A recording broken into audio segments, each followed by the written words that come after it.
You can have students play with bubbles to teach them various themes, and you can do this as an icebreaker at the beginning of the year or at any other point. One of the big ideas is that fair is not always equal, and another one, although it's very preschoolish, is that you get what you get and you don't throw a fit. So let's watch some middle schoolers play with bubbles and then see them discuss and share what they learned from the experience. So, is life always 100% fair? No. Is fair always equal? No. If you tried to teach a T-Rex with short little arms how to play trombone, does that seem fair? No. They wouldn't be able to reach the slide position. If you have a monkey and an elephant and the competition is to climb a tree, is that fair? He goes break No. it. I'm gonna make a really bad joke. Everyone, get in groups of 2 or 3, each group gets 1 bubble thing.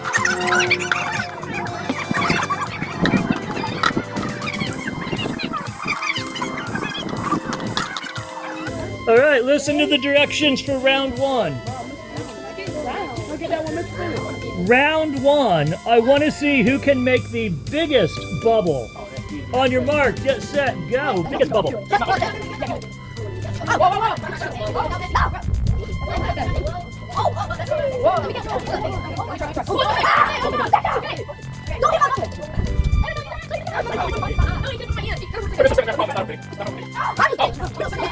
If you hear me, clap once. If you hear me, clap 2 times. If you hear me, stare at my pinky. Aaron and Luna's group won the biggest bubble competition. Everyone, round 2. Which group can get the most bubbles in the air around them at the same time? Go, go, go.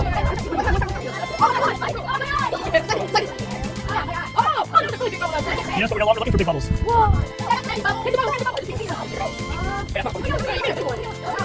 All right, if you hear me, clap 1 time. Everyone stare at my pinky. Anaya's group is the one for the most bubbles. All right, next competition. Which group can make a bubble and catch it on their bubble wand first? Go. Make a bubble and catch it on your bubble wand. Okay, that group was first, that group was second, that group was third, this group's still working on it. Oh, Malachi's group is fourth. This group keeps pushing the bubble. Alright, if you hear me, clap 1 time. I have a tip. A couple groups are trying to blow their bubble directly into the wind, and the wind is bursting it. So consider aiming away from where the wind is blowing. Okay, for the next round, I want to see who can make a bubble by using the bubble wand underneath their leg, like they're some type of acrobat. Jackson already did it. Jackson, do it again. All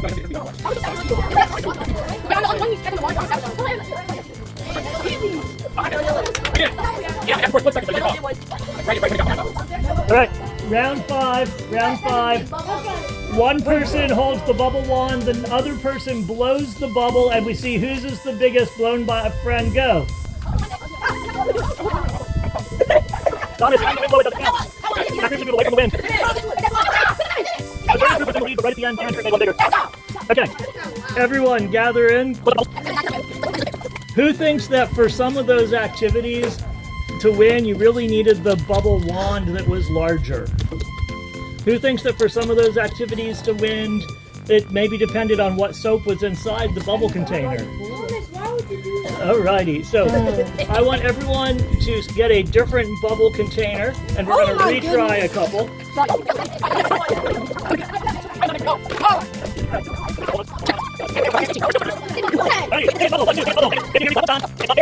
Biggest bubble, ready, go.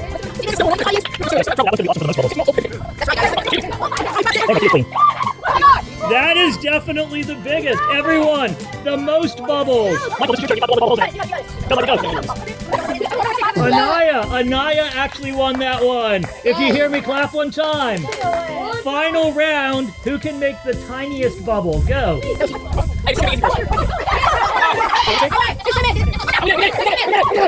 All right, everyone, put all the bubbles, close them up, put them back in the bucket.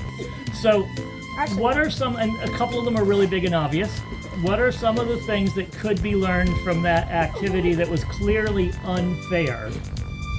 That some people had small things and the other people had the big bubble wings. So Yeah. it wasn't really fair. 'Cause, yeah. But was one always better? Yeah. Really? So, which one would you use if you had to have a round of making the biggest bubble, a round of making the smallest bubble, and a round of making the most bubbles? The Think big- on that one. Think on that one. Eric, what's your thought? If you blow really fast, you either won't get it or it'll turn out too small. But if you do it at a medium base, you might just get it just right. Dominic and Emmett. Y'all didn't hear what Eric said. Eric, say it again. Okay, if you blow really fast, you might just get it smaller. It's just gonna blow out very quickly. But if you do it at a medium basis, it might just come out right. Yeah, so I never gave you any instruction on how to blow bubbles. Some people maybe have never blown a bubble before in their life. That's crazy, guys. So there might have been a learning curve where some people already had knowledge about it and others didn't. Okay, hands with other ideas, things that could be learned. Yes, Michael? Sometimes the bubbles come from Dollar Tree, and the other come from like better companies. So maybe quality or quantity, I guess. Yeah, there's definitely different, because I can actually tell you that some of those were the homemade recipe that I made for my daughters like 5-7 years ago when they sat in the shed and were old and not very bubbly anymore, whereas others were like brand new containers. So there was definitely inequality of materials. Okay, I'm noticing no one's pointing out location or position yet. There's wind. Yeah, don't. Yeah. Okay, so thank you for that, but raise your hand when you want to share your idea. Somebody raise your hand and tell me there's wind. Yes, Jazana? There's wind. And It's windy. if it's blowing directly in you while you're trying to blow, that would be against you, but some people used wind to their advantage. Raise your hand if you used wind to your advantage. Yeah, so wind is not always a negative, you just had to know how to use it or how to harness the wind. All right, try to think deeper. Are there any other lessons, themes, messages, thoughts that we can learn from this activity? I acknowledge you three's hand, and I will get to you. I'm just trying to give other people a chance to contribute. Michael? You need to have good teammates to cheer it on, but it's really about yeah, the bubble. Also, don't get the Daily Bubble from that SpongeBob episode. Bruh. I do not know that particular episode. Okay, once again, not out. Remember, for this part of the class, we are raising our hand to share. Luna? That I just learned that bubbles are very bubbly. So when you do a bubble, What? it becomes bubbles. Okay. Azuri? Just agreeing with that one. Oh no. All right, everyone, take a moment and think about how you could apply one of those lessons, themes, one of those ideas that we just discussed. No, we're not sharing this out loud. This is for internal. How can we apply that to how we are in class, how we are working together, the realities of different people?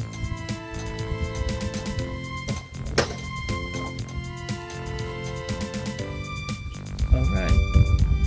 I hope you enjoyed today's thought-provoking activity.